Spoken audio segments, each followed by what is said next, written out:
minutes of the next meeting, and we're going to go straight to declarations of interest. To any changes to the register or declarations in respect of the agenda we're about to consider. So I'll take that. Nothing further to be added, and then that's directly questions. Now, I'm not aware that we have any questions from members of the public submitted in advance. Any members?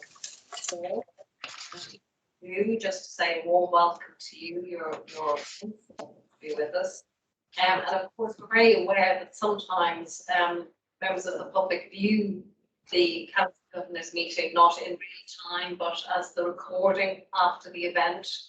And just to say there's always channels open if there's any queries or questions you want to raise, and you can do so by going to your local publicly elected governor or by coming directly to us at the Trust. And I will check with colleagues when we get to the end of the meeting if there's been any questions raised in the question facility on your screen, and we'll deal with them at the end of the meeting, or as I say, subsequently should you raise things when you watch the recording. But you know, in these COVID times, we really do value your participation, albeit remotely. So very keen to be responsive in that way. So that brings us on to our first substantive item, which is number 4 on the agenda, which is the Chief Exec's briefing. So welcome, Angie, and please feel free to introduce the report. Thanks, Helen, and morning, everyone. I just thought I'd do a very brief update on the update, because as ever, it's out of date the minute I write it. And then having said that, our COVID numbers are staying pretty static at the moment. So in terms of our operational position, you'll hear more as we talk this morning around elective recovery and demands on our service. But just to give you a flavour and feel of where we're at this week, we're still seeing around 19 to 20 COVID patients in our inpatient beds. Emergency activity continues to stream through the front door. Primary care, maternity, all very busy out there in community too. And we are continuing to deliver our elective programme, not always as many procedures as we'd like. We're managing outbreaks, staff shortages, so every time it feels like we get really going on our elective programme, something slows us down again. But we are, unlike some systems up and down the country, still managing to continue that elective programme. And I was just looking this morning, Derbyshire has consistently maintained a good performance on its elective, where other areas have been going up and down. I just wanted to emphasise the support that I know you all give, and we need to continue to give to all our people. There's some very exhausted, tired people out there, and just listening to staff this last week or so, that impact now I think is almost being felt even more than it was during the height of the pandemic. We all said it, didn't we? But that adrenaline rush that kept us going those first few weeks and months is waning a little, and the effort to keep going when we've still got people with COVID in our building, we've still got our staff having to isolate at times, and when you're out and about, sometimes it feels like everyone's forgotten COVID, where in the hospital it's still very real for everyone, and in all our services. So just to thank you for your support, and a plea really to continue to support us with our health and well-being and support for all our staff. Some positives, so I'll end on the high. You'll see I've included in the report some of the innovations, and really proud that our staff continue to deliver on not only that day-to-day operational challenge, but continue to innovate, and we love an award, as Helen said this week, so good to see nominations still coming through.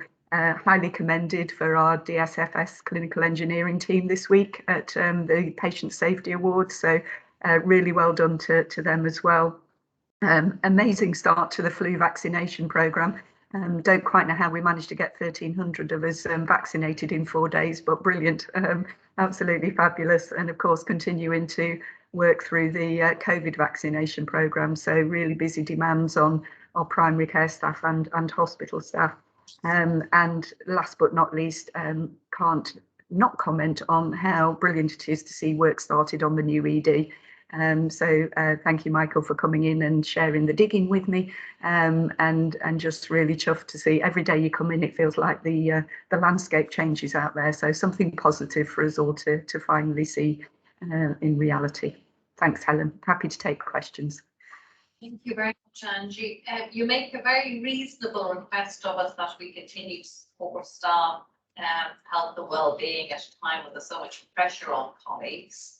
Can you say a little bit more, Angie, about what that might mean in practice, and what would really be the most helpful thing you'd be looking for us to do, and then we'll open it to comments and questions.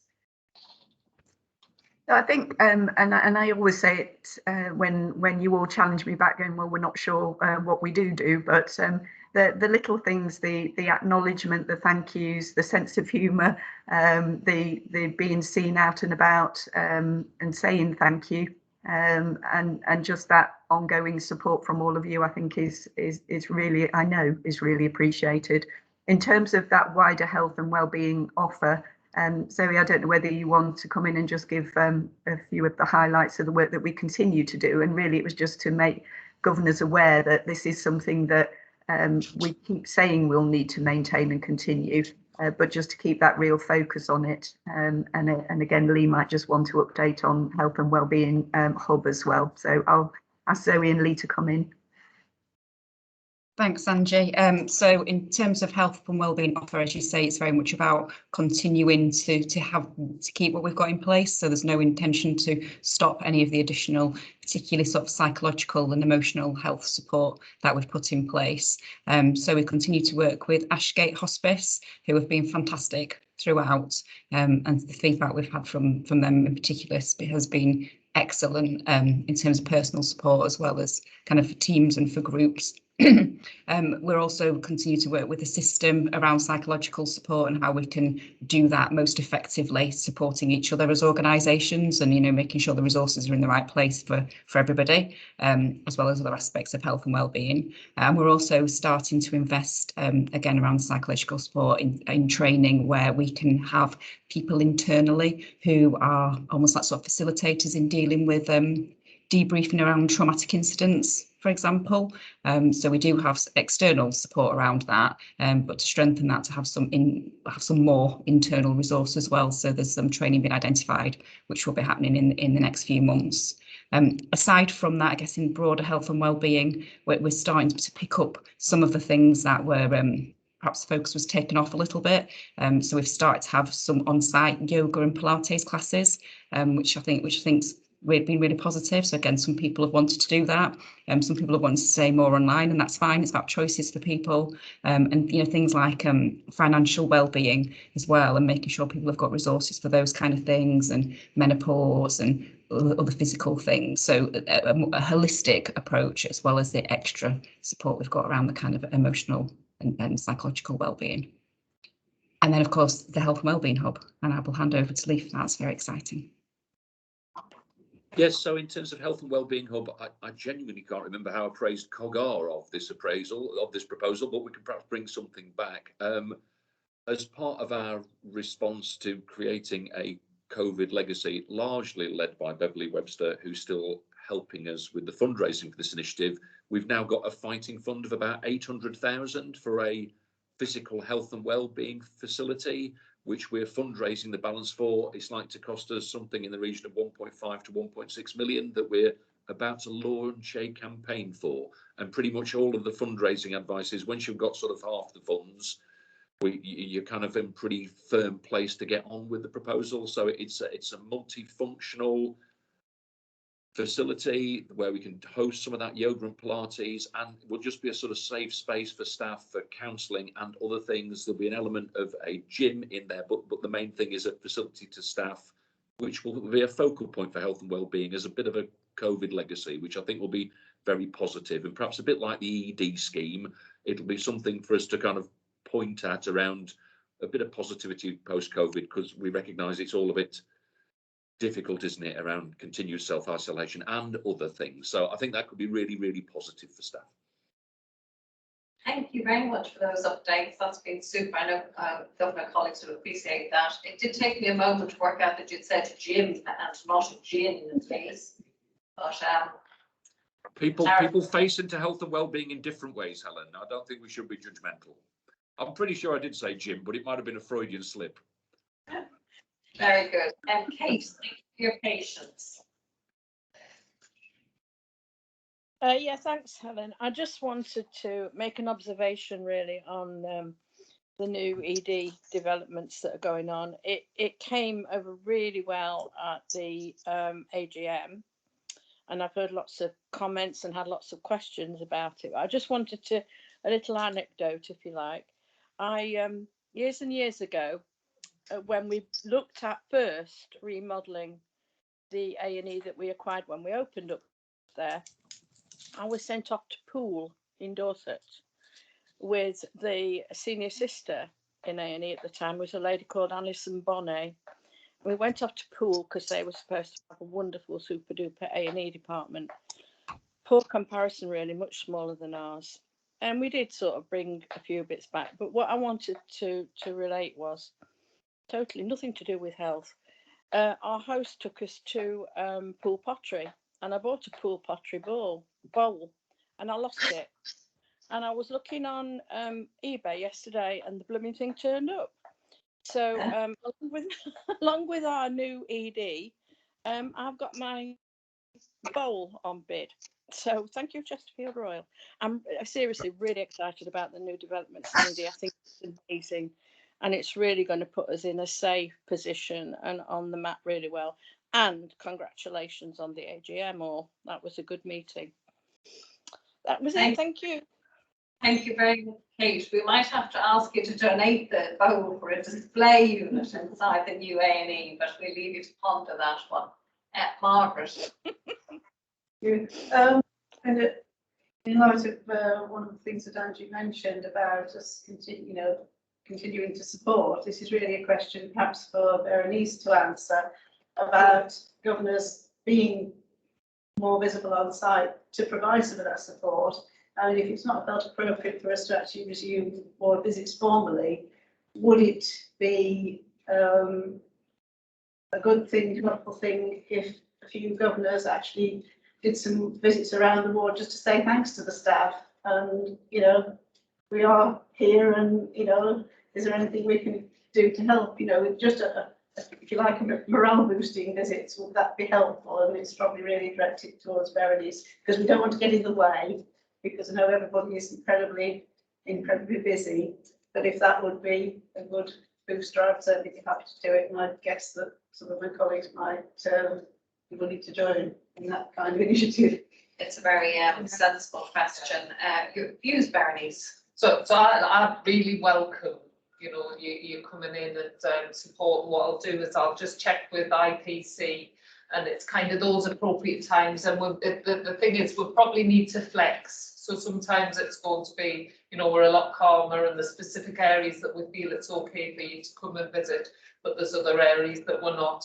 And I know that it was really supportive when Michael came to the launch for the new urgent emergency care department. One, it was lovely to meet him in person, but also it just gave us that boost that he was involved in much more detail about what was going on. So I will check that out with IPC, because I wouldn't want to be going against any advice that they're giving us at the moment. Yeah, thanks, Margaret. Say if other governors want to let me know if they'd be willing to get involved in something like that. Yeah, we can liaise. That's very helpful. So Berenice will come back with some advice, and governors, if you could indicate to Margaret if you'd like to join that endeavour, as and when we can do it. But thank you, Margaret, a helpful follow-up to Angie's encouragement in that regard. So thank you very much for your report, Angie, and well done to you and colleagues across the trust for what is some great results despite the pressures that continue to present themselves. The next item are the success measures, and for those of you who did get a chance to watch the annual members meeting, you will have had the prequel to this discussion. because Margaret and I were in discussion about this very issue. So can I pass it back to you, Margaret, to open the batting on this? Just to set the context about, not to give the report about what's been happening, but to give the report about what we're planning to do going forward. And then I'll come to my NED colleagues to give the report on the current progress. Sure. Yeah. Yes, we discussed at last meeting about how we were going to reformulate and refocus the measures of success in light of the new strategy. We had a long discussion at the nominations committee around that, and there is a paper included here which actually really describes the areas of focus that we've decided on. It will be a little bit different in this time because the strategy is different in that there's a 5-year set of objectives and then annual sets of objectives that lead towards that. So we've done the same with the measures of success and itemised some, a 5-year objective for each of the priorities, and then a shorter term way of getting towards that. And we earmark those, and you'll see that on the paper.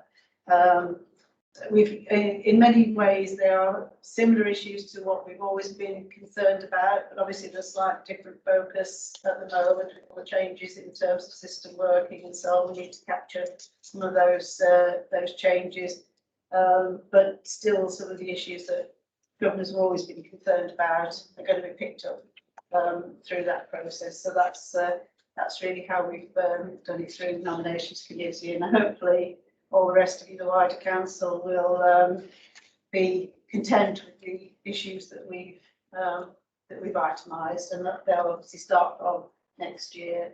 But for the moment, we're continuing with the current measures of success. And when you come to the report, because Jane's not here, she has given me some points to raise, so I'm happy to speak to those. And I've also teed that along. Yes. Jane's absence. Yes, I mean, if people who are on the committees, can take any questions, but Jane's has given me the highlights that she would have spoken to.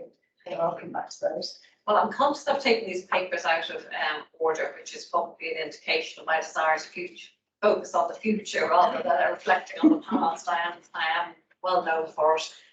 So let's just stick with the context of the future, if we may. So you've seen the proposal in the paper about the areas that the nominations committee are suggesting should be the parts of the strategy that are most germane for governors to be holding non-executive directors' feet to the fire on with regard to progress. So can I just check if colleagues are content to agree those, or if anybody has any alterations or suggestions or anything else at all? Yes, just a point really that Jane would have liked to raise. We are talking about the governor measures going forward, aren't we? Just to be sure. Yeah. So in respect of the ACE target, and it's something that she's discussed with Krishna, so Krishna might want to sort of add to this as well, is to ask COG and governors if they'd be willing to consider revising the metric to 90% of bronze by the end of March 2023. And the reason for that really is that ACE is currently suspended because of the operational pressures, with a review and looking to restart next month in October, but the current pressures mean that they can't actually get through or wouldn't be able to get through the numbers of assessments they need to do. So there was just one request to try and revisit that metric slightly. Thank you, Apple. I'm going to bring Krishna in next, who probably wants to speak to this matter too. Thank you, Helen. Yes, so sort of exactly as Atul says, just from an assurance for COG really, a lot of what we're doing, so when we're looking at the success measures, that's sort of the outcome, which is, if you're looking at an iceberg, that is the tip of the iceberg, and it's absolutely where we need to be and what we will focus on.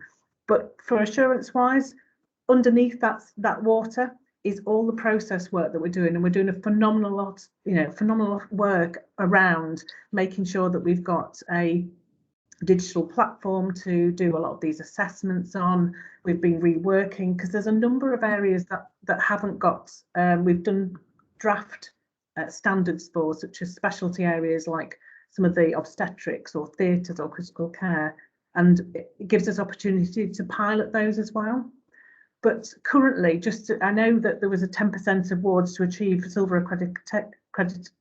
accreditation, but we've currently got 3 awards on silver, which is what, just under 20%. So we are doing well, but for us to progress, we need to do some of that process work to be able to firm up. So absolutely right to have ambition, but because we've paused, and because from a improvement methodology, we need to sort of galvanise and work with the teams and work through their improvement plans so that we can see those success measures going forward. I think that pause will mean that we wouldn't be able to put the assessments in place to be able to sort of deliver on that target realistically.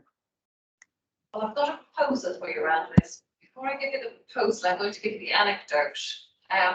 As the annual members meeting was broadcast from Leeds, and I was in the car driving home, and Jane called me and she said, well, I tell you, she said, those government success measures aren't already putting our feet to the fire. But she said, I've gone back over them all, she said, listening to the discussion between you and Margaret, and I've discovered this target. I'm thinking, oh my God, we're never going to hit that.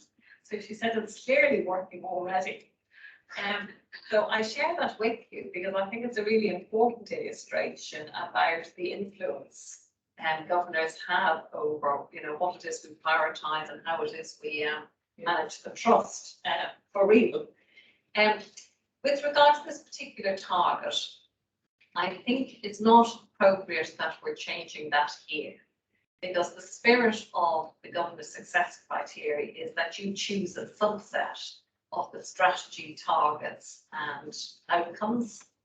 So I think what you've done is you've brought to our attention that we have a target in our strategy that is no longer achievable. So we need to put that right in the way we would normally put that right as a board in reviewing our strategy targets. But if you would be happy to note and acknowledge that when we get the right target there, that's the one you'll hold us to account for. Because what we don't want to do is by stealth just kind of, do this exercise. So it's been flagged, it's been very appropriately flagged. It's caused us to examine our plans, and we will come back to you with a new target against which we fully expect you to hold us to account.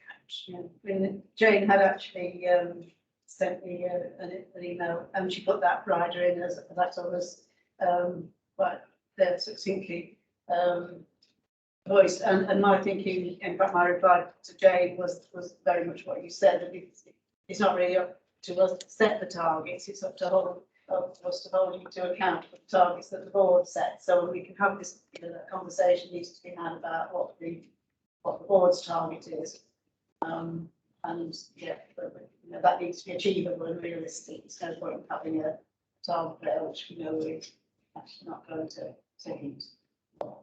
Absolutely. Yeah. So we will report that back to you as we go to this new reporting framework at the next COP.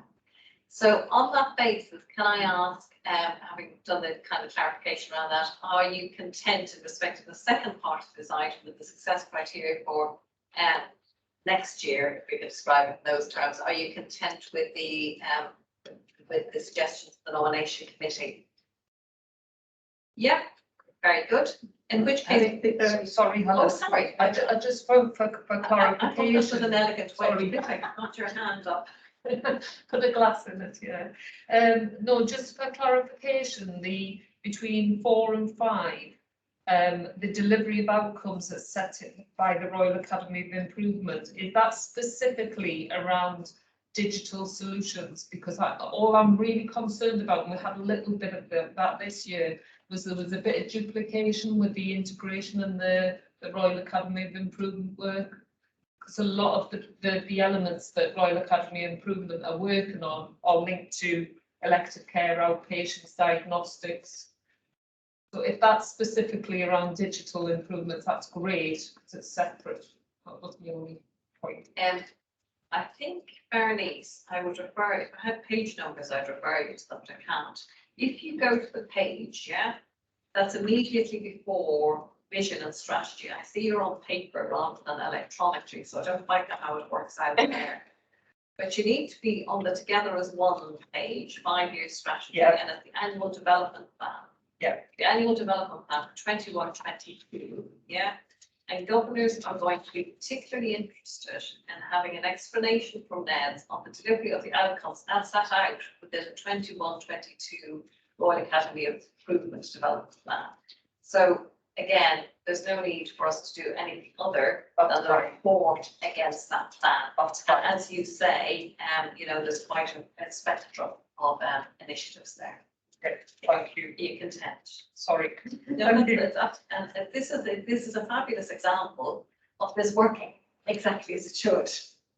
You know, that we're getting real clarity about what is close to governors' hearts for the coming year. So I think this is working in practice rather than us just attending the process.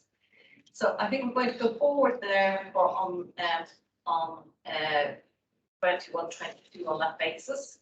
But if we can just go back to the first part of this item, which is the report against the existing framework for the previous period. And when I managed to get back to the beginning of it, we will kick off in the order in which they come. And in Jane's absence, Atul has kindly agreed to give an update, but I don't know, Mark, did you say there was something you wanted to come in on first? Well, as I say, the email from Jane, and first of all, she did ask me to reiterate her apologies for not being here.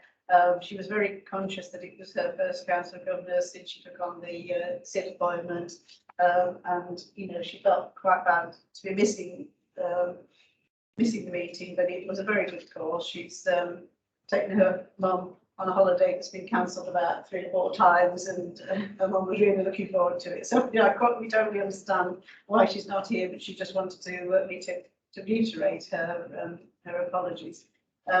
And she just her notes really are about the priority 1.1. She's I believe asked Berenice to give us an update on restoration and recovery. And then when we come to 1.1, she's just giving me a few highlights that she would have spoken to. So I don't know if you want to restoration and recovery first or. Yes, let's do restoration and recovery first. So we'll pass it back to Berenice for that. And then I'm going to pass it back to Atul, and then anything that Atul doesn't pick up, we can come back to you, Margaret. Yeah, absolutely. So apologies that I wasn't here at the start of the meeting, because I'm sure Angie has already covered some of this in her Chief Exec's update, that restoration and recovery has been extremely challenging over the last period. You will recall that I came to the last Governors' meeting and gave an outline of what our expectations were for certainly our recovery with regards to theatres. And since that actual presentation, we unfortunately had to close down a number of theatres, given the number of staff vacancies that we had, absences due to long-term sickness, and vacancies that we struggled to recruit to. So therefore, our achievement of the restoration of the electives has not been to the levels that we expected, although the teams challenge themselves every single day to get that back up to speed. We do have a plan in place that we are working to restore those theatres and to restore those theatres safely. And we still concentrate on what's called the priority 2 patients and the cancer and urgent patients that we need to get through. We are also focusing at the moment, because as a result of not just COVID, but as a result of delays that have been created in the system, there are a number of patients that are now reaching 104 weeks. So there's a real concentration on ensuring that we kind of take people off the long waits, as well as get some of those urgent patients through. So we actively work on that.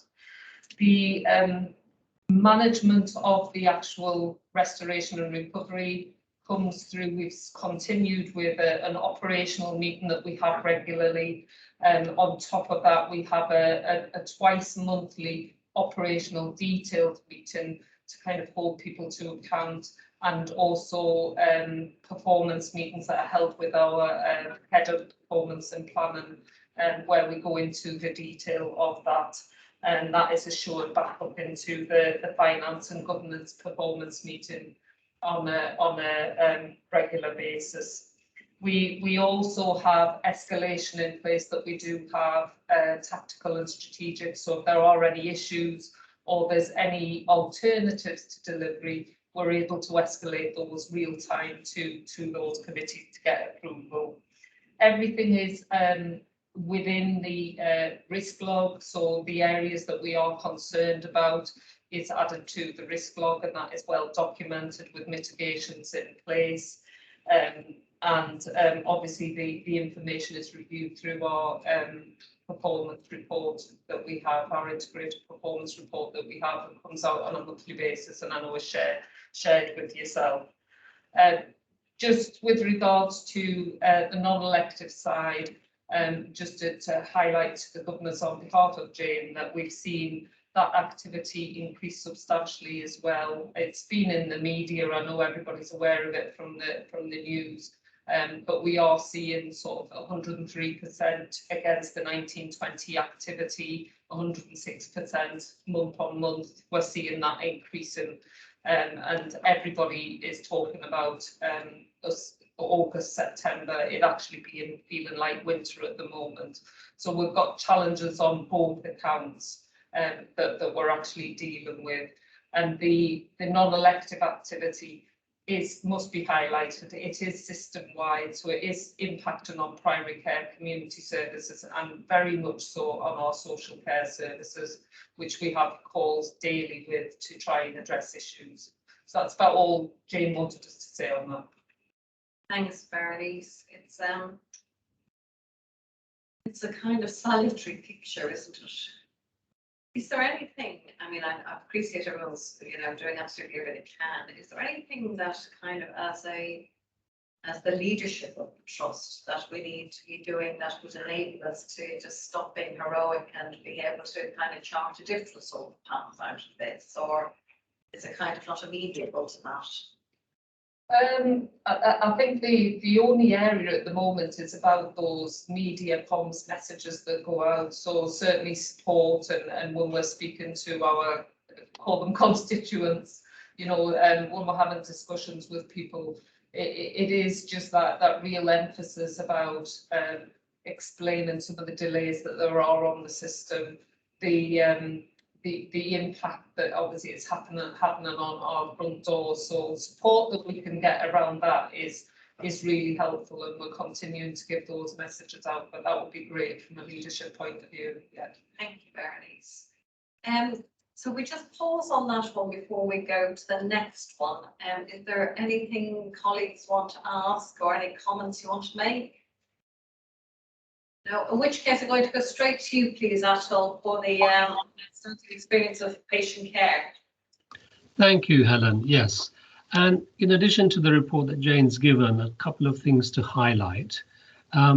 The listening events in maternity have worked particularly well, and staff have felt quite supported.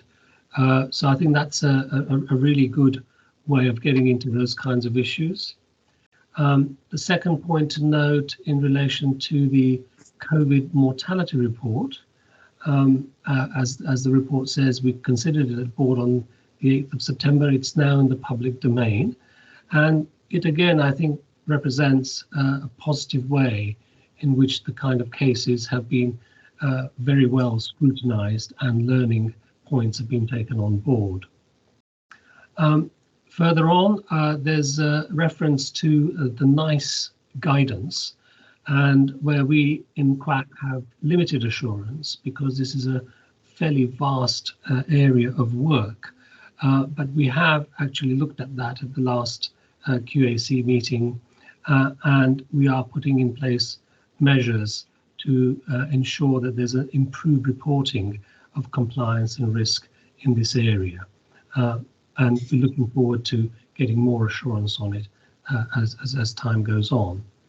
And finally, to point out that we had a presentation on stroke at the Quality Assurance Committee on Monday, and perhaps Krishna could just outline a few points that came out of that update. That was the only thing I think Jane wanted to particularly highlight from her report. Thank you, Anton. Barbara, is there anything you wanted to add? No, that's exactly the ground. points that Jane and Amy. Absolutely, and of course, Jane always says she's blessed having you on the Quality Assurance Committee at all, because nothing is an issue. You ask a lot of helpful, obvious questions. So nice to hear good report from you on that occasion. If we can move along, please, to Sue for Royal Academy of Improvement measures, please, Sue. Thanks, Helen. I think just to kind of to set the scene a bit, really, I think the team have been through a little bit of change. As we know, we had the great joy, really, I suppose. I felt like a bit of a loss to us, but great boost to the system of Maria Riley going on to joined up care on the secondment to boost their change capability, which I think in itself is a great endorsement of ours. So we've now got Claire Hinchley, who's replacing Maria. I haven't met Claire yet, but I intend to now I'm back from my holidays. And so I'm sure there's been a lovely handover. So and also the team, if you do get into the hospital, go and say hello, because they're in a lovely new kind of refurbished up and plan office space, which is very in keeping with their modern ways of working. So I think just, the team probably will feel that there's been some change, but the report and all of the detail in there that you will see just is testament to just how much fantastic work goes on. And I think that will just go from strength to strength. And also mentioned in the report, but I think is really innovative and will be a boost, is the hospital's commitment to the 4 clinician roles. So it's just half a day a week for each clinician, but having that boost to the team also is proving to be really valuable. So I think that's a really great thing that the trust has done as well. So despite some recent changes, but great additions to the team and people coming back from maternity leave and new team members and stuff. So really great progress. There's nothing I particularly wanted to call out from the report, really, and I'm sure that colleagues have read it. But just, really great to see the continued delivery of QSA and the training and so on. The fantastic work that's going on with PIFU, which I just think, that you can see from the statistics in the report is really paying dividends. And that's one of the key things, I think, for the Royal Academy. I don't think you could have a conversation with Luke without him asking for some data on SPC chart, and the team are very data and measurement focused. And that's really important, because we could spend a lot of our time and energy doing improvement works to just have lots of nice workshops and chats. But these things are really, really paying dividends. And I'm looking forward to seeing the outcome of the 360 assurance audit on our video consultations, but I expect it will be very positive, and hopefully there'll be some learning points where we can do even more with that. And I think really the final thing for me to say is just we've always, I think, had a really great focus on change and improvement, and doing QSA, started its life in learning into action.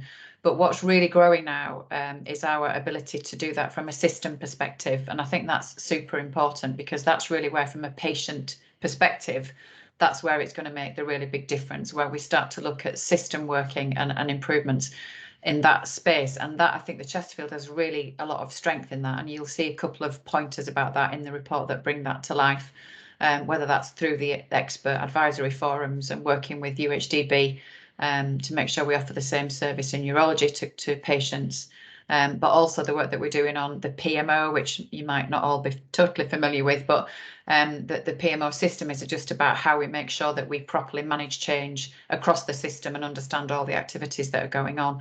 And we're obviously, again, at the forefront of that, testing that bespoke digital solution for how we manage change and initiatives across the system. So I think that's really important, and the work that the team have done over the years to really establish their credibility in delivering in this kind of space just keeps paying dividends at a system level, and that's really from a patient point of view where we're going to see the benefits. So I've nothing else to say about that. I think the report's pretty self-explanatory, but happy to take questions. And also we've got Berenice and obviously Luke who are living this stuff day to day. Thank you. Thank you very much, Sue. Kate, please. Yes, I just wanted to ask Sue, thank you for that really useful update. There were a lot of abbreviations in there, some of which I'm not familiar with. Do we have a sort of encyclopedia anywhere of the current abbreviations that are the buzzwords now? Because some of those you know, I'm very old in the tooth NHS wise, but I didn't know some of those, so it'd be really helpful. Thank you. Well, first, my apologies. I should be the last person to use abbreviations because I spend all my time saying, what does that mean? So that just shows you, doesn't it, how quickly you get into all the gubbins. So apologies, Kate. But yes, there is absolutely. Is there anything I can explain now? Apologies for talking jargon. Wasn't a criticism at all. So it was a really helpful report, but I was just scratching my head on a couple of them. What's PMO? It stands for Programme Management Organisation, or Programme Management Office. It depends on, it gets used in two ways, but effectively it's the machine that logs and holds all of the change activity, the resource planning, the initiatives, the measures, and what we're doing is trialling a digital solution to that. And it's so basically it's just a system that holds loads of information about changes. And in my experience now, which is long in the tooth, a bit like yours is, Kate. I've never seen one that is really, really smashing. So I'm very excited about us trialling the digital solution here to see whether that's going to be really helpful. And it's great that we've got Maria, obviously, on the inside in that as well. So yeah, so that's all it is, Kate. Sorry for the jargon. Okay, thanks, Sue. Thank you very much. Very good. Thanks again, Sue. I think Ruth might have put a hand up, Helen. Makes an important point that it's not a machine on its own, and we do have somebody leading the office, whose name is Anthony Kenny. So thanks for that as well. So Keith, if we can go across to you now, please, and before you give the Royal Primary Care update, which obviously you need to do in the kind of broadest context, I'm putting you on notice now that when we get to the issues the governors want to raise, I'm put on notice by 3 governors, no less, Margaret, Ruth and Judy, that they all want to raise issues about current service delivery in RPC. So, and as far as you think it's prudent, you might want to lay the ground. Thank you, Helen. I presumed you would do that, so I have mentally prepared myself for those questions. Yes, so RPC, I think the report, I think, is self-explanatory. There's a couple of things I'm going to add on the end that aren't in the report, but I think the key at the moment for Royal Primary Care is about returning to business as usual in terms of more patients coming back to face-to-face in the practice and trying to deal with the post-COVID scenario. I think it's worth pointing out, as I'm sure everyone is very, very clear, that primary care in totality, not just RPC, but across the whole country, is massively struggling with an increased level of demand in all aspects. And that is very challenging for primary care wherever you are, not just Chesterfield, but undoubtedly is impacting Royal Primary Care as it is everyone else. And that makes all of the management and all of the day-to-day work for RPC more complicated because of that increased demand at the front door. So face-to-face appointments have increased now. Over half the patients attending the practice out of choice. But as I say, that demand is creating a real issue for Royal Primary Care as it is primary care everywhere else. In order to try and manage that, Royal Primary Care have gone to appointments further out, so 4 weeks rather than 2 weeks, for people trying to book in to see the GP, and they're trying to using clinical triage to navigate patients as most appropriately to the right place first time that they can, and if that isn't primary care, to navigate them accordingly to the most appropriate place for them to go. And they're trying to work through communications with patients to try and support patients in understanding that journey, because that is a two-way street. That's a journey for patients as well as it is for RPC. The implementation of the RPC strategy continues. You will have seen that strategy last year when it was approved by both the board and went through the Council of Governors. And RPC have worked really diligently this year and really hard to try and deliver as much of that strategy as they can, given the circumstances and given everything else that's going on around them. I think there have been a really considered level of innovations and new measures and new outcomes, and some of those are detailed below. I won't read those out for you. I think you can read those for yourself. But they've really focused on trying to deliver as much as they can this year and continue to deliver against that strategy. I think the thing I'll add into the report that isn't here is in talking with Peter and Joe and Berenice and others, that, you know, there is a huge pressure on primary care at the moment, and we have been talking about organising a session, which we're going to do in probably October, around to see what digital support and what support we can wrap around primary care to try and make that access for patients, which is the key for patients, it always is, as easy and effective as possible, both from the clinical perspective but also from the patient perspective. And John Court will be involved in that, and the aim will be to try and see how we can provide a wrapper around RPC that takes some of that demand and tries to remove it from things like phone systems and tries to make it a little bit easier for people to access the system, whether that's in hours or arguably out of hours. So that is reasonably breaking. It wasn't in my report because we only discussed it on Monday of this week. But I'm hoping that might go some way, Helen, to laying the foundations of the trepidation I have about the questions I'm about to be asked. But I will now endeavour to try and answer those if they're pertinent. So what I'm going to do, thanks for the report, Keith. My apologies, Ruth, I missed your hand on the last item, which I think relates to Sue's report. I'm going to come back to you first, Ruth. But once we've done that on the previous section of the report, I'm going to invite the three governors who want to raise issues around RPC to do so now rather than later in the agenda, so we can have the conversation in the round. Yeah. But apologies for missing you, Ruth. I'm anticipating some comment or question around Royal Academy of Improvement, I think. The floor is yours.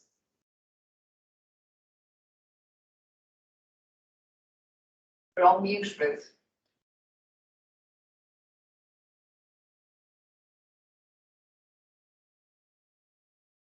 You're back on mute, Ruth. She looks like she's trying to speak, but I'm not hearing her. It looks like it's flashing and she's not on mute, but maybe a technical challenge. Let's just park whatever it is you're going to say for a moment. I will follow on with the RPC discussion and then I'll come back to you. So, Margaret, can you share with colleagues what it was you wanted to raise? Yeah, certainly. It's just a couple of pieces of feedback I've heard about Ashgate practice from patients who belong to the practice. One of them is a fairly general, I don't call it a complaint, but comment about kind of responsiveness of practice.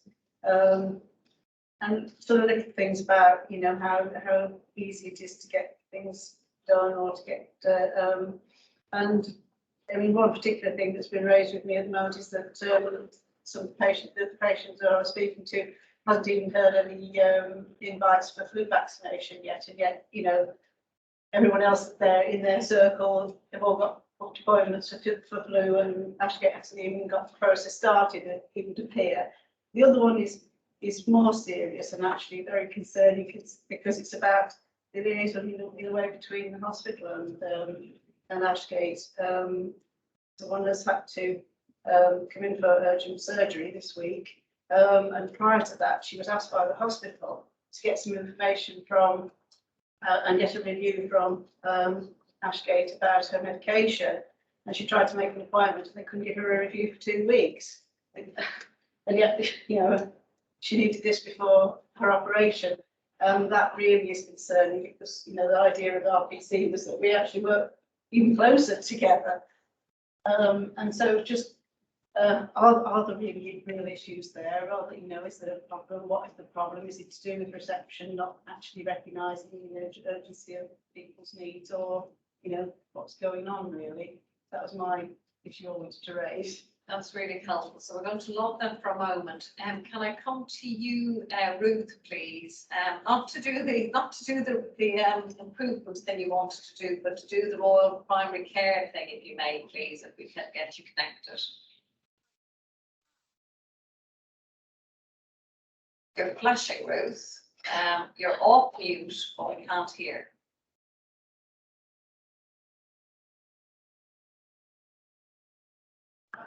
Okay, I have to give on that for a moment. Can we come to you, Judy, to do the RPC item you wanted to do? Hi, can you hear me? Loud and clear. Good. Firstly, I certainly have raised an issue from the last council with Jane and Bernice, and to an extent, it's been very positive. I won't particularly name which part of RPC, but most people will know what I'm talking about.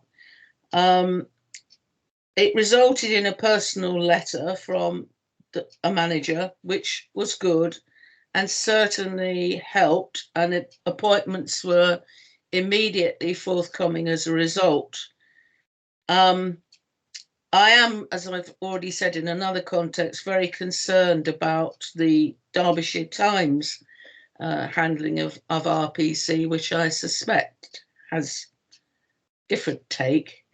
What I would ask to raise is this ongoing issue of training. I think the telephone changes that have been made will help, but the issue I still have is the training around, how shall I put it, the front of desk staff, who seemingly are working to such a rigid flow through, they don't pick up issues that need to be handled more urgently. And certainly that links in, I think, unless I'm wrong, with what I think was Margaret saying. I'm having trouble hearing everyone today, in that they're following down a referral in order to expedite, but in so doing, they're missing other things.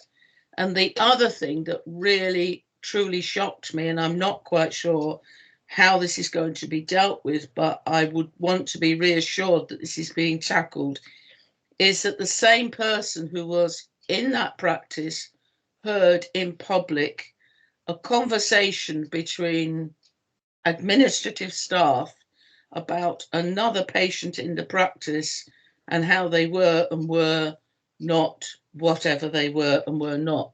Now, I know I have no evidence for that, but I don't think it's the first time it was happened, and I would be very, very concerned if that cannot be taken forward in some way.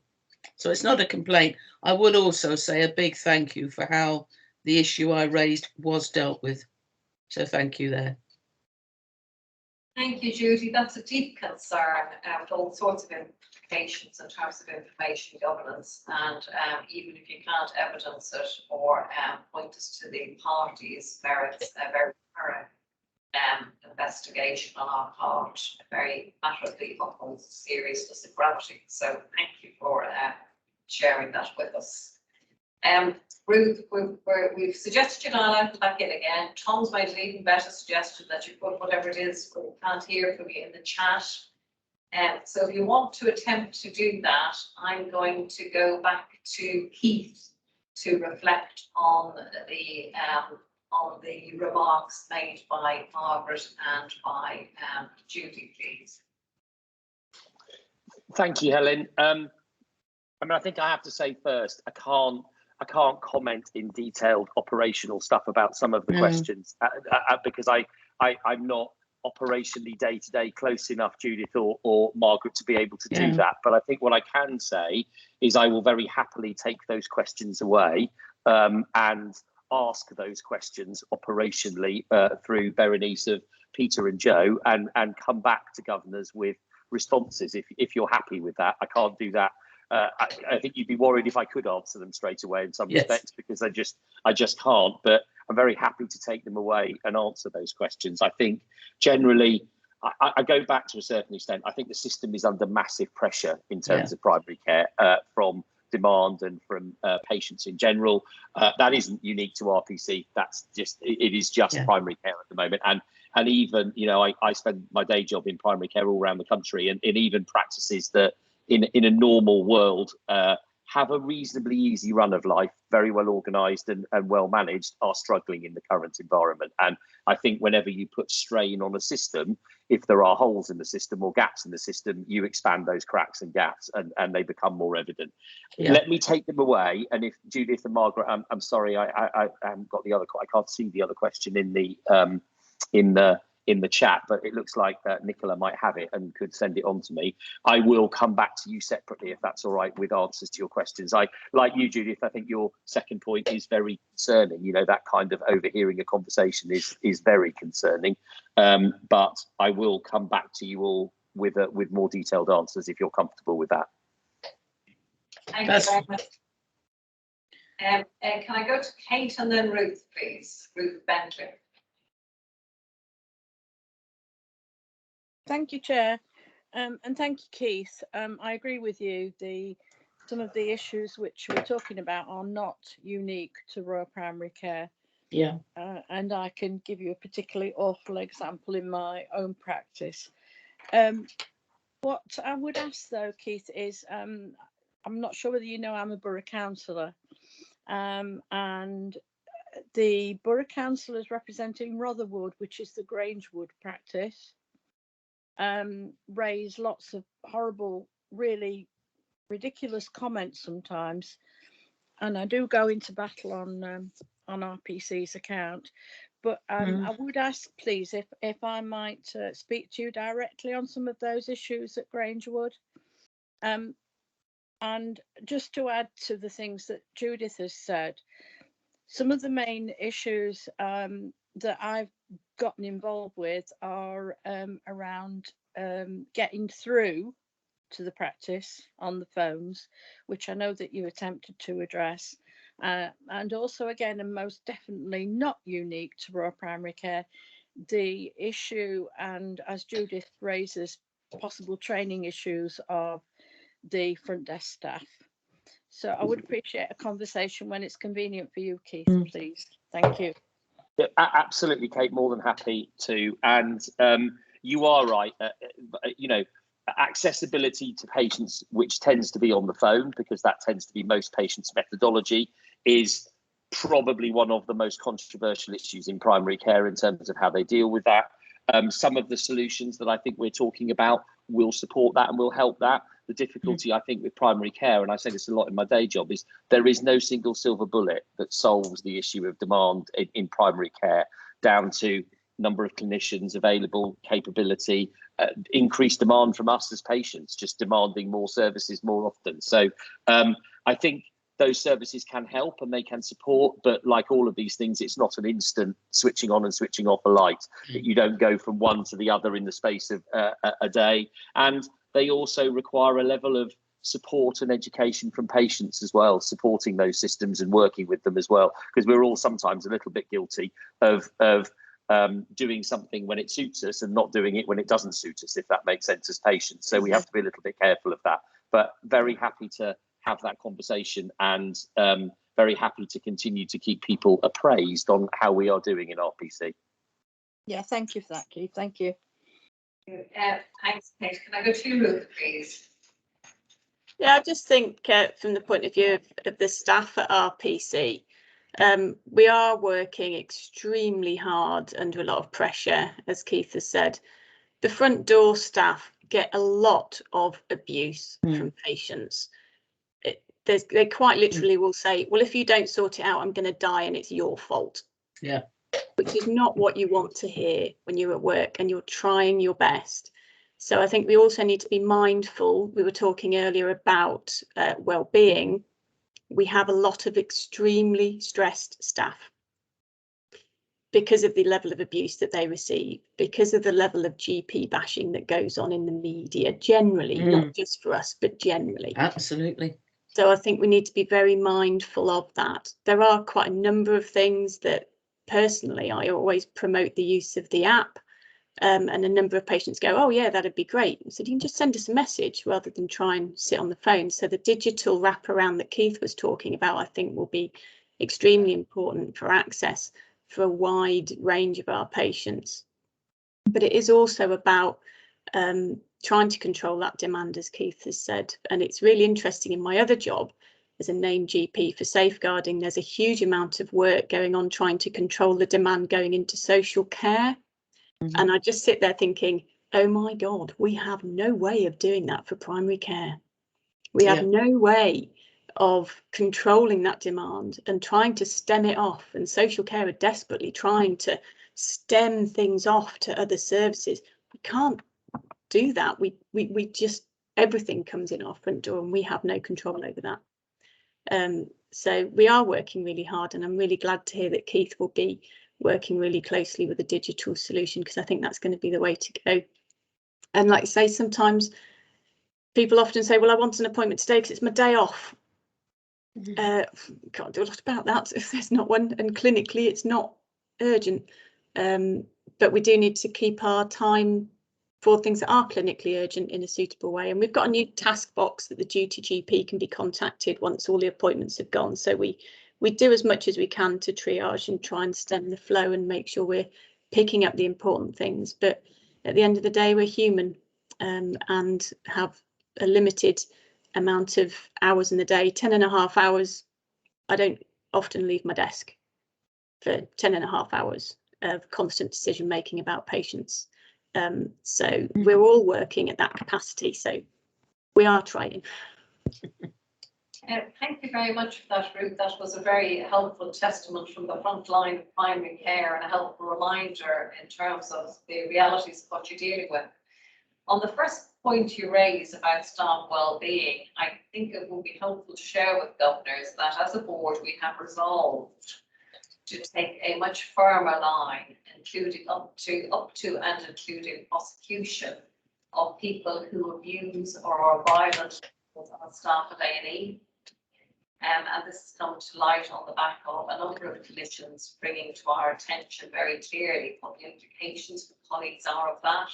And it's examining our own conscience about the fact, to the best of any of our recollections, we can never recall taking a prosecution at Chesterfield Royal. Now that is something you do absolutely as a last resort and with a very heavy heart.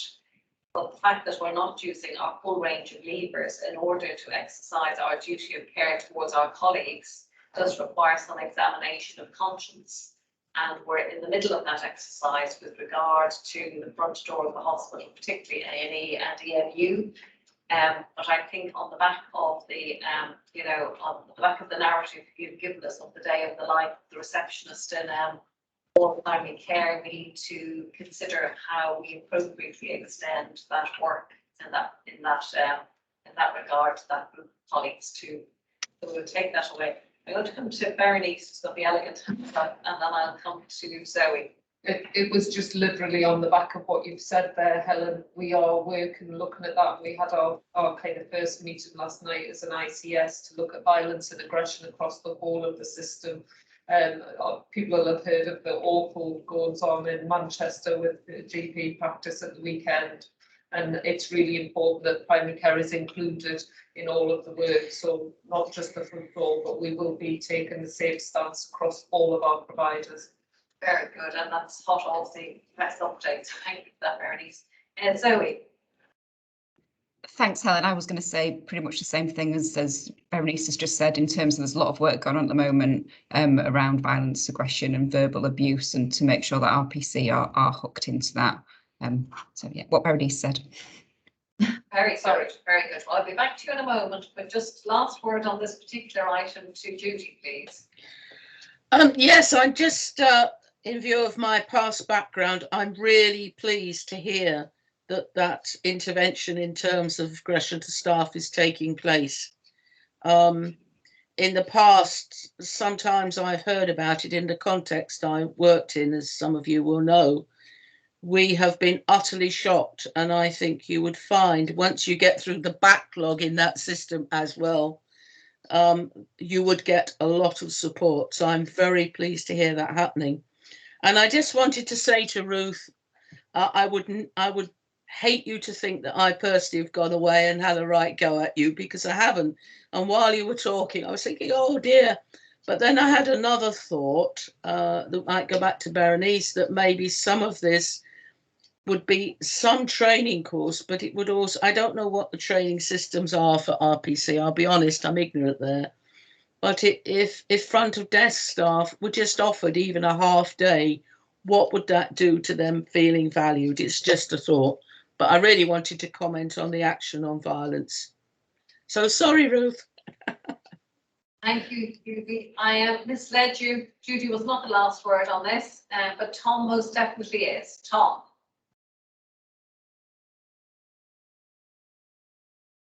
I'll make it quick then. Can I just say, I'm sure everyone appreciates this, but the emergency department is not the only place where violence and aggression can occur. You know, it might be higher risk there. And once again, echoing the primary care comments, it's largely the receptionists that take the brunt of this. Thank you. That's all I wanted to say. That will be a well-informed comment from your experience of working here, so thank you for that. So I suggest we move on from the Royal Primary Care basket of issues for the moment. I just want to check on 4.1, Zoe, about recruitment, retention, training, workforce and so on. Was there anything you wanted to add to the report in the paper? Thanks, Helen. I don't know. Sue, did you want to talk to this?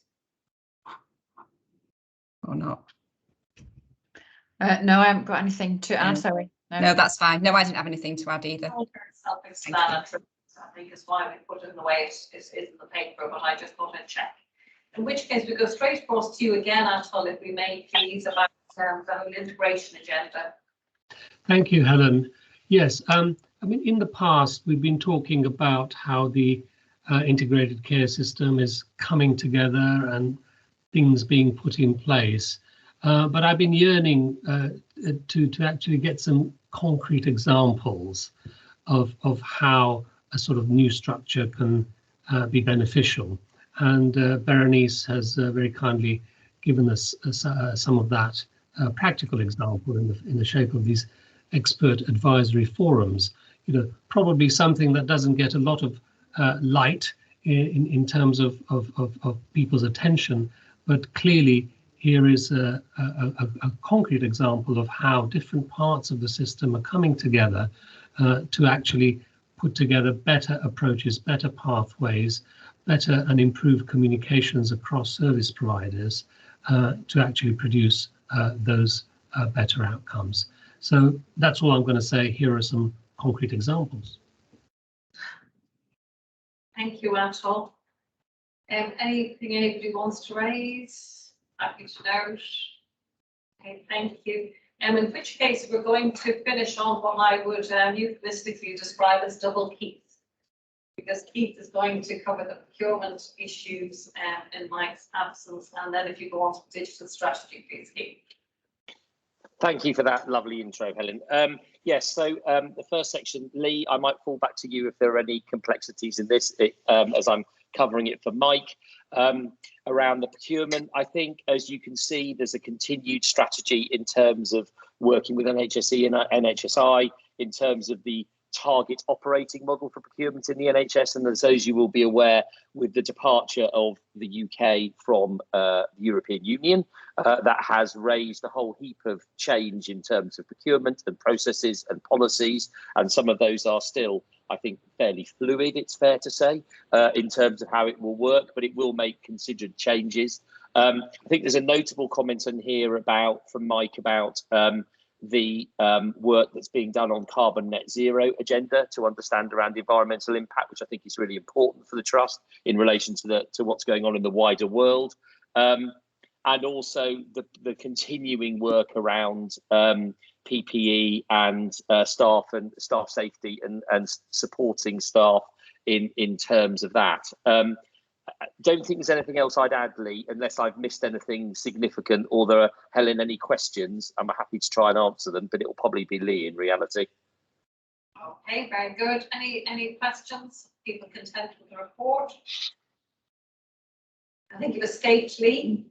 And well done, Mike, with the report. So digital strategy, please, Keith. Thank you very much. So digital strategy continues at pace, both in the Royal, but also in the wider Joined Up Care Derbyshire now in the ICS. And I think the focus is now very much around joining the ICS and all the providers within it, of which we're one, obviously, into a much more a much better flowing system in terms of digital and IT. So there are large projects running across the ICS. The largest of those is probably the Derbyshire Shared Care Record, which we've spoken about at this venue before, something that I work on and share. That now is at minimum viable solution, so it's undergoing testing in terms of primary care, and we have always been aiming for a end of September roll, which I think will probably slide slightly into October. But that solution will start to be seen in evidence now within Derbyshire and within CRH, and will make a considered difference to both clinicians and patients and the care they get. There is work going on in ED, the emergency department, around the clinical system and the system and the way it collects data, the data it collects, and supporting staff to make sure that the system is as I guess as good as it can be in terms of that and minimising workload. So that's ongoing specifically within Chesterfield. And then I think above you can see there are kind of three really key areas of focus for Joined Up Care Derbyshire in terms of what they're tackling with digital. And I guess obviously the other significant update in digital terms obviously is the appointment of Chesterfield's Chief Digital Officer, who is in John Court, which I think is a hugely positive step forward, both from Chesterfield and from the system. Happy to take any questions if any of that requires further explanation. Otherwise, I think I'll rest there, Helen, probably. Thank you very much, Keith. I didn't notice John on the call initially, but I have noticed some comments in the chat from John. So John, if you're in the meeting there, do you want to just say hello in your new capacity and guise? So thank you very much, Helen. Hello, everybody. Some of you may have met me before in slightly different roles in the organisation. Currently, and now I'm fortunate enough to, as Keith says, to be the Chief Digital Officer for Chesterfield Royal Hospital and work with Joined Up Care Derbyshire extensively. I think Keith's summary just there is absolutely excellent, completely comprehensive. There's future discussions now for our patients in Chesterfield and Joined Up Care Derbyshire on a much longer and wider scale about how our computer systems and our digital activity can dovetail across the whole of Joined Up Care Derbyshire in years to come. That's obviously quite a slow burn, and will take us some time to be able to give you some definite progress on that. The digital update you have before you is obviously really focused on the patient, which is absolutely right. However, we also need to be considering the poor beleaguered staff that have to use all of these different systems with multiple logins and such like. So that's another piece of work that we're just trying to kick off at the moment, and there'll be some national guidance on that coming out next month. So obviously we're here to care for people and to keep citizens well, but there's another element to the role, which is to make the systems more bearable and more functional for the end user. So that was the only addition I really had to that update. Thank you, Helen. Thank you very much. And nice for colleagues to put a face to the name in John's new capacity. I'm going to suggest that we leave the success criteria report there. I think we've had a very good canter, and I have to say I'm absolutely delighted to see it working in the way it was we always intended. So that's good. The other comment I make, slightly more flippantly, I did think your name was Bruton, Tom, not Brady. Because it looks like the Brady Bunch has just emerged behind you on your screen. I knew you had a big family, but I didn't realise it was quite that impressive. So that's rather nice, by way of a screen save on your backdrop. And now we must go next to item 6. The board of the trust agreed at our last meeting that Chesterfield Roy should accede, if that's the word, to the Anchor Institute agreement. And Bernice is going to explain to you why that's an exciting thing for us to be doing. Thanks, Helen. The paper really self-explanatory. The reports here to Council of Governors, because obviously our board did agree to approve the charter at the last meeting, subject to checking out if we need to take any legal advice. But as we're working in the partnership approach, there is no requirement and no emphasis on each of the organisations. The Anchor Institution, good to see that in the success measures pulled out specifically for next year, because what this does is allows us as different organisations to work in a united way. You'll see from the paper places like Rolls-Royce, the football club, we've got schools involved in this, so we're collectively working together, and we've agreed to focus on 2 main areas, one of which is around procurement and making sure that we try and source any supplies locally and put business back into our local businesses, which is really important for Derbyshire. And the second one is around how we kind of recruit across the board and try and have similar terms and conditions, similar working environments for people, the way that we treat our Derbyshire folk and make sure people are really local, and we develop and encourage them to come into our workforce and stay within Derbyshire. So the charter itself is just signing us up to all work in this collective way, which everybody is supportive of, and that's been across Joint of Care Derbyshire Board as well. You will also see in the paper that there's a number of examples from Chesterfield itself, because Chesterfield has worked as an anchor organisation for quite a while now, led by Maxine Simmons, and there's a number of examples there of the way that we've actually partaken in those activities with really good outcomes and success and support for people. And just finally to say, even yesterday we received, and it's Zoe and I received an email, an update from Maxine from one of the schools where we have been developing, and just a massive thanks to the staff of Chesterfield for how proactive they are and how they are developing staff and what they then become and move on to as well. So it gives them really great aspirations. So fantastic from a workforce point of view, and I'll just leave it there. Thank you very much. The only thing I'd add to that was it was very interesting on a call earlier this week with Amanda Pritchard as the head of the NHS and Prana as the HR director for the whole of the NHS and other of the senior leadership team.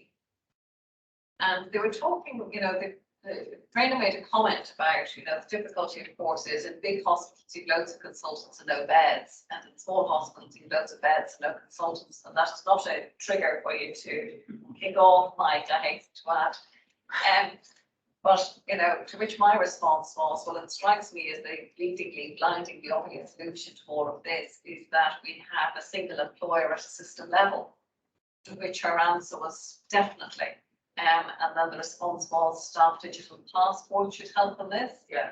But of course, we're at the point now, aren't we? And I appreciate the Anchor Institution is much wider than just the NHS, and desirably so. But the real opportunity for us now is there's an NHS as we make changes going into an ICB.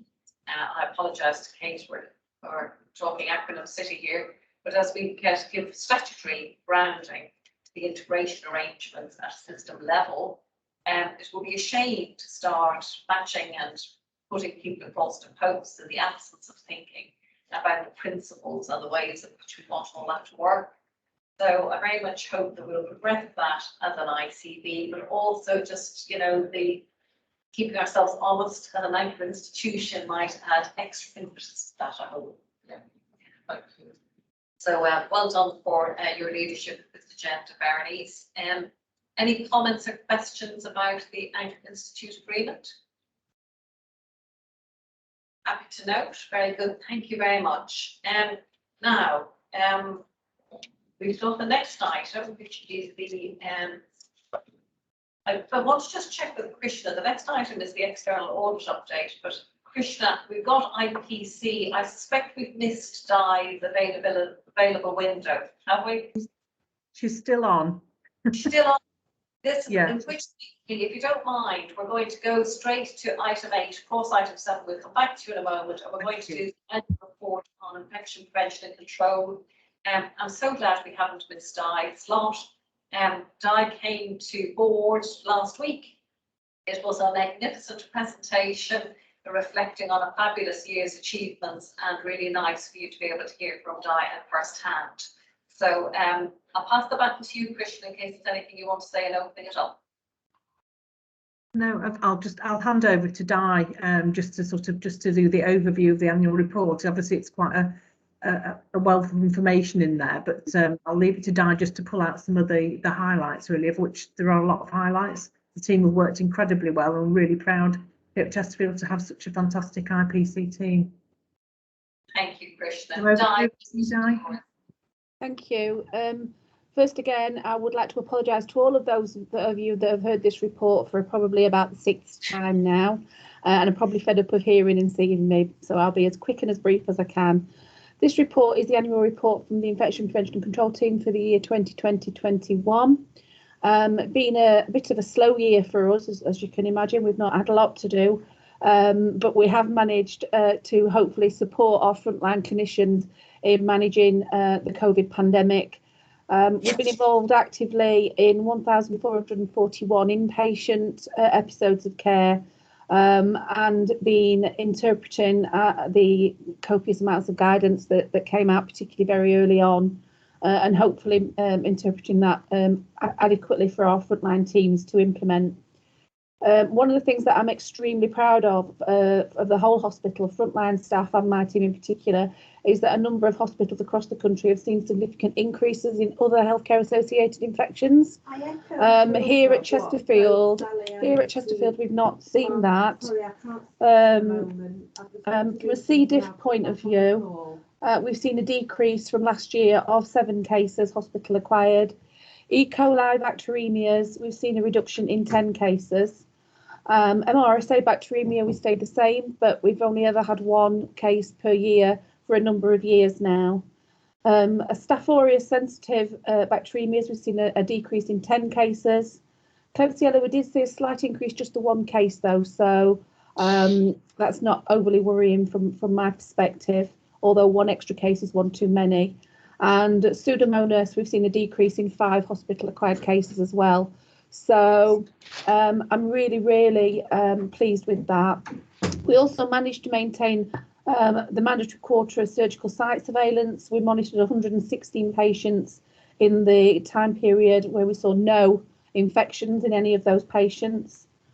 We continue to provide the TB service for North Derbyshire. We saw a total of 333 patients. We only had 1 patient that required directly observed therapy or DOCS therapy, but unfortunately that patient was from the underserved population. And so for 6 months of treatment, 2 of my staff, because of the environment they lived in and their lifestyle, 2 of my staff were visiting that person 3 times a week for 2 to 3 hours at a time, which is a massive chunk of workload, as you can imagine. We continue to be actively involved in sepsis 6 and the delivery of that. We did manage to maintain a really good standard in comparison to some areas. We did dip below the 90% minimum that we like at the Royal on a few occasions, but we nipped that in the bud hopefully by delivering some extra training and education. We also provide the service, as some of you will know, for care homes, GP practices and some primary care elements. That's where I think most of our significant increase was. We went from 60 care home contacts to 112, and we had to undertake 82 full audit inspections on the back of outbreak management, as opposed to 45 of the previous year. The most startling figure for me, when I started looking at this breakdown, that we went from just over 3,000 GP primary care contacts to 9,671 calls for advice and support, which we hope we were useful most of the time. And we managed to deliver education around COVID, transmission and standard-based precautions, donning and doffing, and the mechanical respirators that we were very lucky enough to purchase early on, as well as the sepsis. And I'll stop there. Any questions? Thank you. Most impressive. You know, and you can see the applause going up on the screen, and I'm sure if we were in person, you'd be hearing the real thing. So very well done. Margaret, please. Thanks, and you know, well done, basically. But I did have some concerns about the sepsis antibiotics within the hour compliance, and you mentioned it briefly, that you have put in extra training and it has turned around. I just wondered, you know, what are we running at now, and has that really turned around? Yeah, we have got almost back up to that 90% figure, but I met with the medical sepsis lead earlier in this week. We've got an extraordinary sepsis meeting in, and I've also met with our educators, our clinical educator team. So it's not just my team delivering that educational support, because we have got quite a few new starters, nurses, and our international colleagues that have joined us and newly qualified. So we've got a clinical educator based particularly in ED. And they're focusing on sepsis and that sepsis management. Thanks, that's reassuring. So, there's still work to do, but we're doing it. Yeah. Pervez.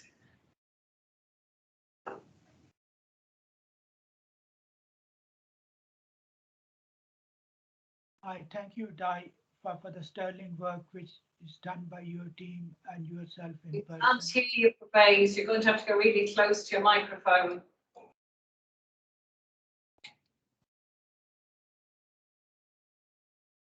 I would like to thank Di for the sterling work which she and her team does. And I have a question for her.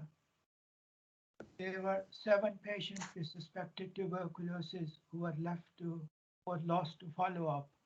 And my question is, how much effort do you put in to chase these people, because they are either at risk themselves or to the other people in the same kind of household? Yeah, thank you, Faze. That's a really good question. What we do is we attempt to contact them by telephone, by letter. We contact the GP, and then we actually go out to their home or their last known address.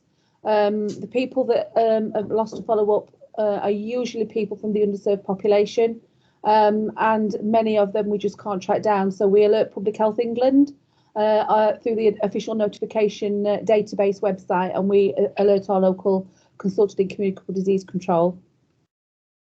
So there's quite a lot of effort goes in there, but it is difficult if people choose to become homeless, and not many people do choose to become homeless, but some do, particularly in that population, unfortunately. There's not a lot else we can do. But we also flag our systems in the trust, so if that person ever is readmitted to the organisation, my database flags up for me that patient's been admitted, so we can trace them through that process as well. Thank you for that question. Not specifically in the context of Di's report, but intimately connected to it. And for those of you who didn't spot it, in the board papers of the last meeting, there was on that board paper that had gone to the Quality Assurance Committee, examining the level of hospital-acquired COVID and our associated mortalities for the period. So of course, despite the best efforts around IPC, we, like every other hospital in the country, experienced a certain level of hospital-acquired COVID. but we have sought to get great clarity around that. And of course, there has been candor with respect to each of the families who was unfortunately affected in that way by losing a loved one. I think we're the first hospital in the country, to the best of my knowledge, to have made that report in public to our board. So it's on those papers for people to see. But it's just a reminder, isn't it, despite the eminence and acknowledged good practice of our IPC team, what a challenge it is in the context of a pandemic to get everything absolutely right all of the time, despite the huge levels of cooperation and support Di has had from colleagues right across the trust. So I think we just remember that at this time, as well as extending our thanks and huge appreciation to Di and the team for all you've done. So thank you very much. Thank you. We will move on now, if we may please, or back, I should say, to the update on the external audit, please, Ellie. I'm almost minding to read out what I put in the chat, Helen. It's very swift. There was previously a risk that KPMG wouldn't be able to complete their external audit work for 21-22, based on the fact that there was a proposition that they did some advisory work for the ICS. The Financial Reporting Council, for good reason, are very sniffy now around advisory work cross-contaminating and corrupting external audit work. That there is no longer a proposal for KPMG to do some advisory work in the ICS space. So that means that KPMG can finish off their contract and act as our external auditor up till the end of this financial year, and we will get our COG colleagues appropriately involved in a selection process to reselect a new external auditor starting for 22-23. So the risk that they wouldn't be able to do this year has gone away. They can, and we can go slightly more leisurely at selecting a new external auditor for 22-23 onwards. That's very helpful. Thank you very much. Our colleagues, happy to note that report. Yep. So thank you for that, Lee. Now we're back, if we may, to item 9. So we've handled 3 of the items raised at the Governor's pre-meeting that related to RPC. I've been put on notice of 3 others. I see in the chat that Tom's had to step out briefly, so I'm going to not go in chronological order, and I'm going to go directly to Claire. Oh, you're back. You're back. Well done, Tom. That was quick. So can we start, please, with the point and item you wanted to raise in the meeting, please? Yes, I wanted to ask about COVID boosters campaign. I've been a little bit out of the loop lately, and I may have missed communications about this, but I haven't specifically heard anything about a campaign for immunising staff with boosters in the near future. So I just wondered if I could request an update on that. Myself, I've sorry, my phone's ringing. I'll just ignore that.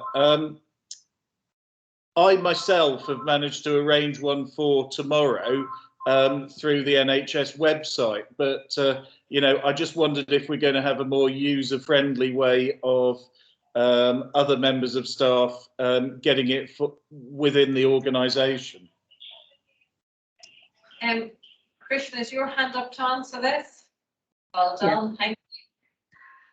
So yes, Tom, we would have been able to communicate it because we haven't.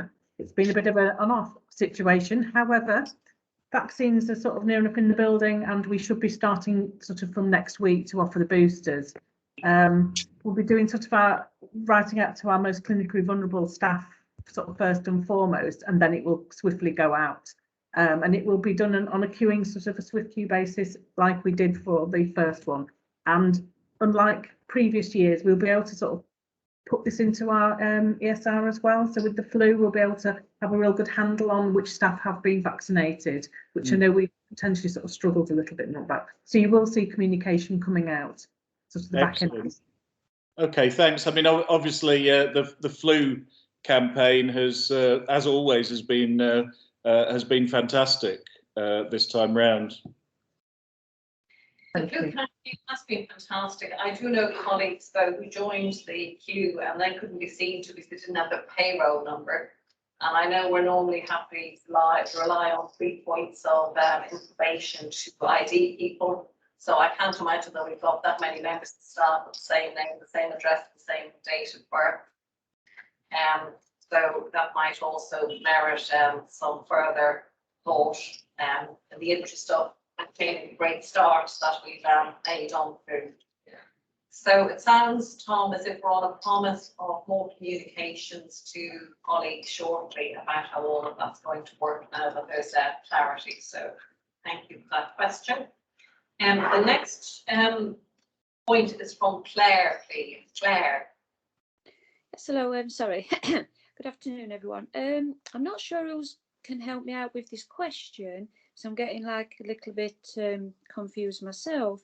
Regarding, we're seeing quite an increase of visitors coming into the trust saying they're exempt from face masks. If I know they're under no legal obligation to have the ID cards, do they have to wear a visor if they are exempt from wearing face masks whilst in the trust? Berenice, does that sound like one for you, or? So it's either myself or Krishna. So no, they don't have to wear a visor. Obviously, we would prefer if there was some sort of cover there. But we are within our rights to ask for some sort of identification that identifies that you are permitted not to wear a mask. If you're having particular problems around that, certainly flag that up, and we're getting some of that through the partnership committee as well. So we'll send them guidance around that area. But yeah, your question about the visor, no, they don't have to wear a visor either.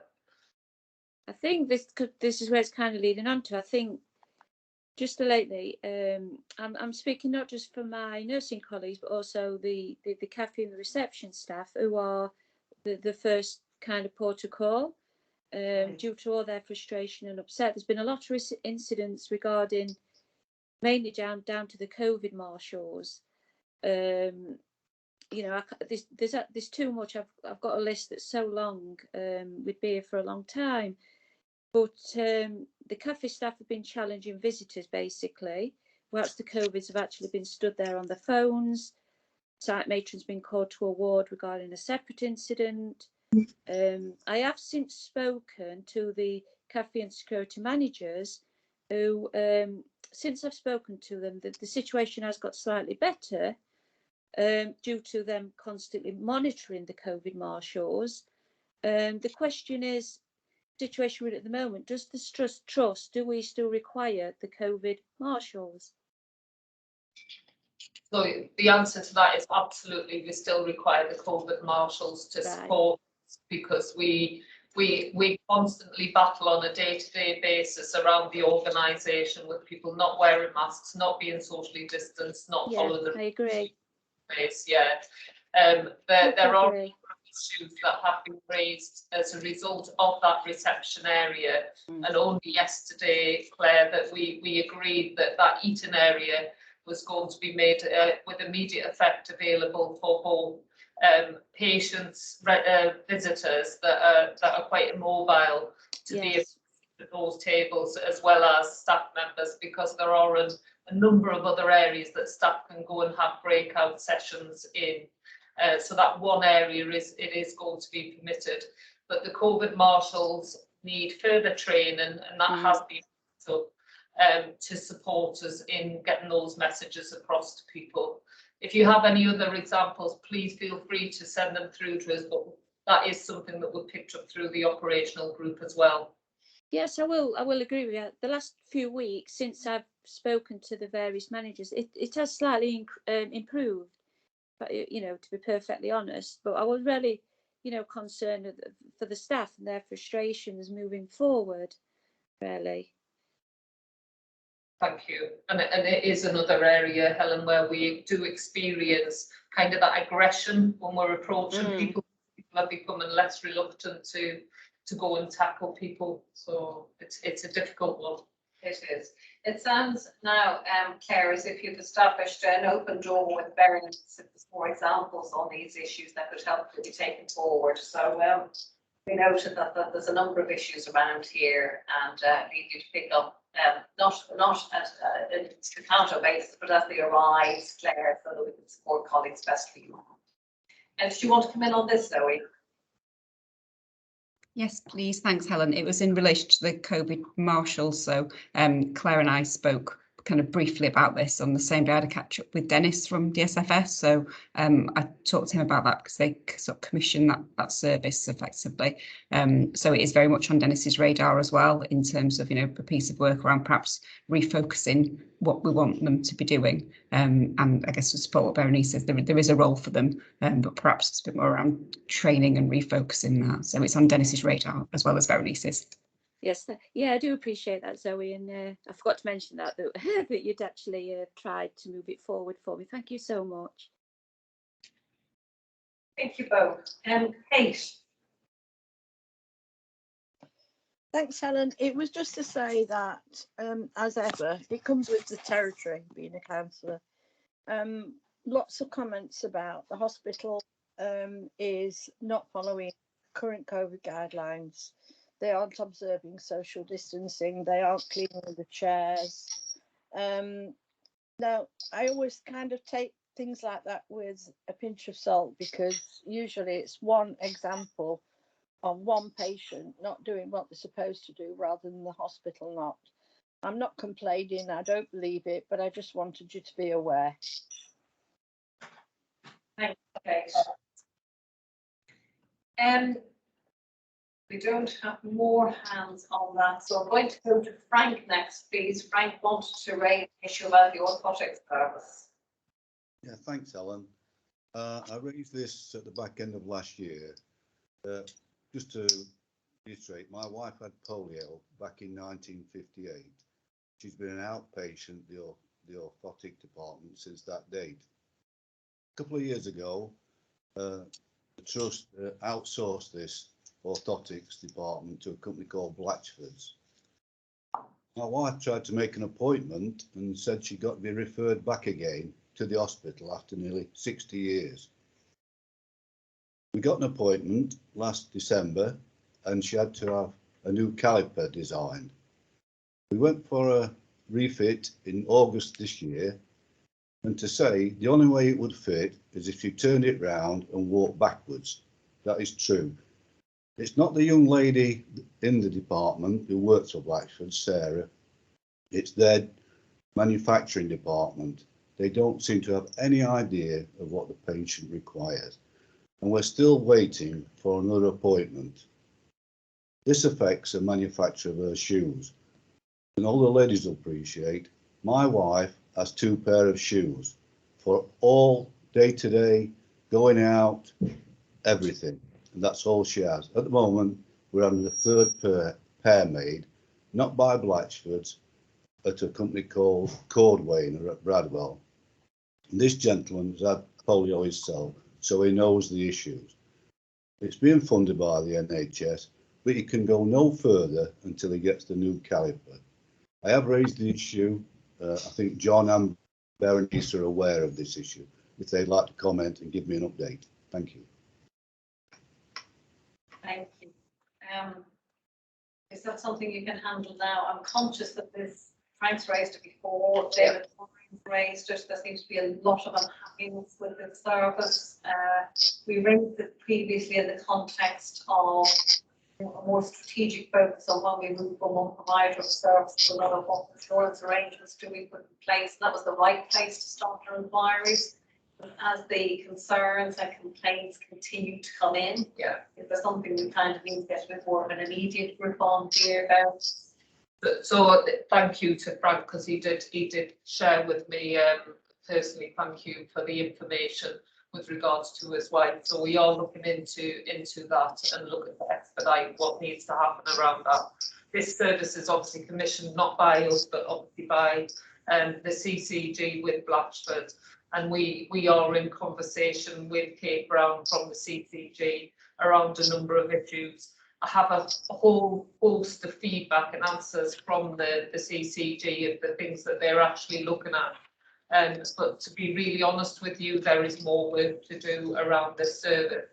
This is only kind of one example, and what would be really helpful is if we could pull together some themes to go directly into the CCG so that they can see exactly what is happening as a result of the move of this service.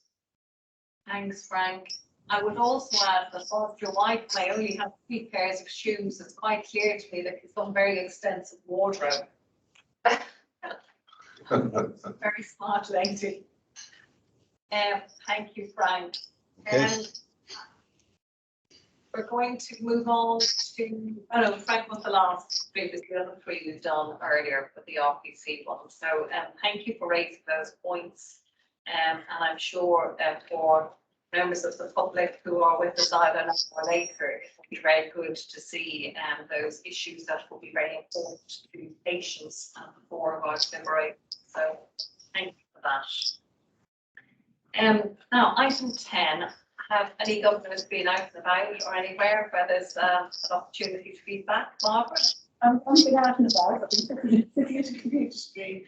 But yesterday we did have another meeting of the Derbyshire Engagement Committee, which I now sit on as the government representative. The only thing I can empathise with Kate about acronyms.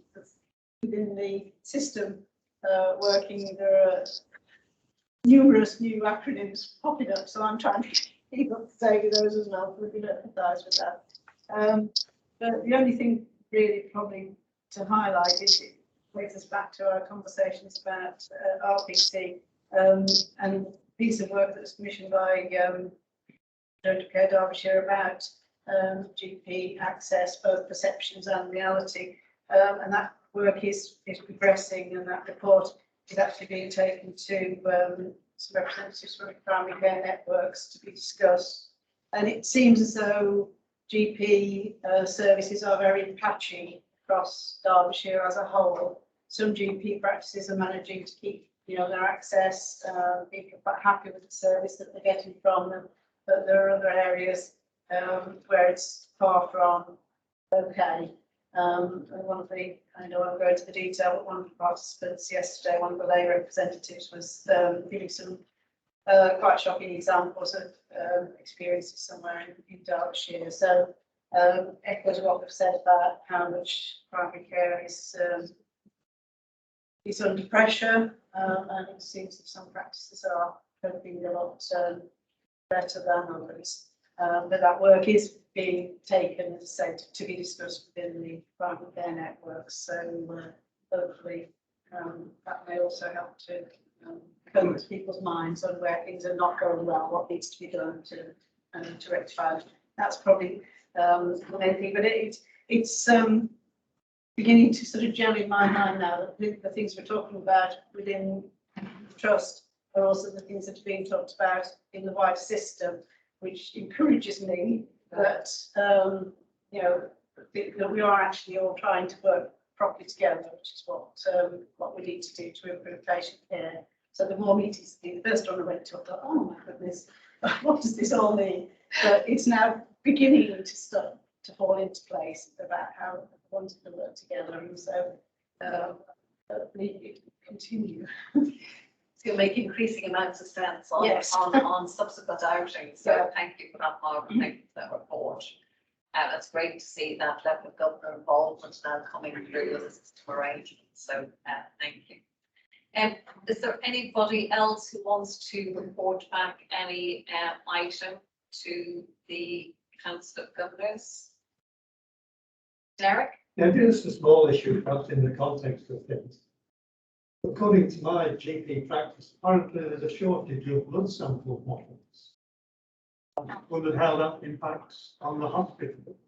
I'm due to give a sample, but doctors say they can't do it. Consequently, I've been advised by the desk downstairs just to turn up, I think suite 9, I think she said, just to turn up and they'll take the necessary sample. But I just wondered, you know, was this particular issue with the hospital, you know, lack of bottles? Yeah, there actually has been a national incident around this with Beckham Dickinson and their supply. It has been resolved, and there's a kind of an 8-week plan to implement, kind of get things back on track for primary care so that we don't get a sudden rush of everybody together. It did impact on the hospital, and we obviously had to prioritise essential tests only, so that we're really careful about which tests we actually undertook. But we are back on track again now. You reckon it'll sort of spread out back into general practice as well? It will, yes. Yes. Yeah. Is there any good practice that arose by default during this period, Berenice, about not I'll have the full list, but I'll have a think about what I might really need and want? Yes. That we should be trying to capture in the interest of, you know, efficiency. Absolutely, that's one of the things we've asked for some feedback around, where we did put in measures to kind of curtail some of the, because it's so easy, isn't it, to just go, right, we're going to take this whole suite of investigations, that it helps with some of that. So we've asked for that feedback to come back in. Yeah, that would be good. Every child has a silver lining. Yeah. Thank you for that. We'll move on now. We have a number of items on the consent item. The COG minutes and the performance report. I haven't had any advice in advance if you want to raise anything. Margaret, you're very welcome to. You know, I wanted to do about complaints. Complaints, you did indeed. Well, let's do that under AOB. Yeah. So we'll just note consent items then at 11 if we may, and we go straight to Margaret for the first AOB. Yeah, and just that I noticed from the IPR that our response to complaints has really dropped recently. It's something that governors were concerned about years ago. Derek probably will remember that, you know, we used to ask about it quite often, and we did some the work was done to actually improve that response, and just really question what's happening and what are we doing about it, basically. Krishna's stepping in. Krishna. Thank you, Margaret. No, you're quite right. We're obviously as concerned as you are. So the complaints, that's the performance, which is obviously the time frame in which we send our response back to the complainants, is poor. But actually we need to, we've recognised for some time that we need to do some more work with the actual response itself. We're meeting with the divisional teams next week we have been doing some training, but we're just trying to reframe about who will be our lead investigators and doing some really concentrated training to support them to be able to give a sort of a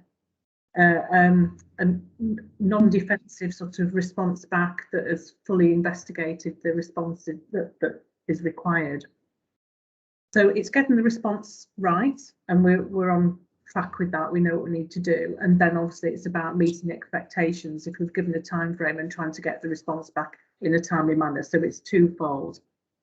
The other thing for me is about one way to see if the response has landed well is the number of reopens, and we did have a bit of a spike a number of months ago. We did a deep dive, but for us, our governance team are also going to go out and do some sort of a bit more qualitative work with going back to some sort of carers and patients who've had responses to get their feedback on how did it feel to, you know, when that sort of response landed, to get their feedback as well, and we can play that into the training and the feedback to the individual lead investigators as well. So we're doing a number of things, and you're quite right to highlight it, Margaret, because, you know, we are absolutely not where we need to be, and there's a lot of work that we need to do to be able to pull a comprehensive, sort of open, transparent and timely response back to complainants. It predates your time, but I should share with you that it was a time of particular intensity and pain when this wasn't in good shape before, because I use the expression as a colloquialism, hung our feet to the fire, but goodness me, we all felt our feet very hot, toasty, given the level of quite rightly, governor concern around all of this. And from what you say, it sounds like we're not going to be dragged to this place of improvement, but we're very much on a proactive, active path to it. And for lots of reasons, not least of all the patient's best interest, that's the right place to be. But believe me, we wouldn't want to go back to where we were in previous COG discussions. Words to the wise. Pervades. One of the areas which has been affected by pandemic. Things are still struggling, so. Right, I'll try again. One of the areas which has been affected by pandemics is the staff appraisal. And can non-execs reassure us that there will be improvement in our performance in that area? Thank you. Can we go to you, Zoe, on that one? Yes, thank you, Helen. I think the question was about staff appraisal, I think. Yeah. Thanks, Faze. So we didn't extend our appraisal season this year, which we did last year in light of the pandemic. So it ran from April to end of July. This is for non-medical staff. The end of July, we were on 88.9% against a target of 90%, which I think is a great achievement in the circumstances operationally that we were going through at that time and continue to go through, as we talked about earlier in the meeting. And I've certainly said sort of thank you to our leaders for keeping going with those conversations, particularly as this year we've really had a focus on well-being and happiness and how people are really looking after our people. We had achieved the 90% target by the end of August as well, so that the appraisals were planned if they're outside of that timescale, and I guess we're assured that that has continued. Well done, thank you, Zoe. Any other items of business? Is that a second hand, Pervades?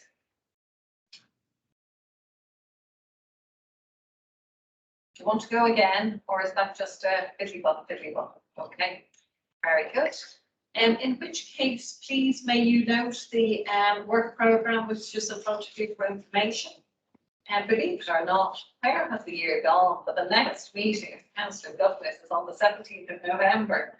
And we all know what that means. We're getting perilously close to mince pies. Who would have believed it? And we can only hope, of course, that on the 17th of November, we will be still in the happy position that we can have this sort of hybrid approach, keeping fingers crossed in terms of operational and IT cost. And as Mike has said, and Nicola has replied, we're in the process of trying to further improve the technology so that we have less difficulty, hearing each other when we're working in this kind of hybrid way. So if I might check with Nicola if we have had any questions from members of the public during the course of the meeting. We haven't, no. No, but as we said at the beginning, that should be no barrier to members of the public getting in touch either with their local governor or with the trust directly, should anything come to mind on viewing this recording. And to thank you all for your best time and attention and participation as ever. It's much appreciated. So thank you.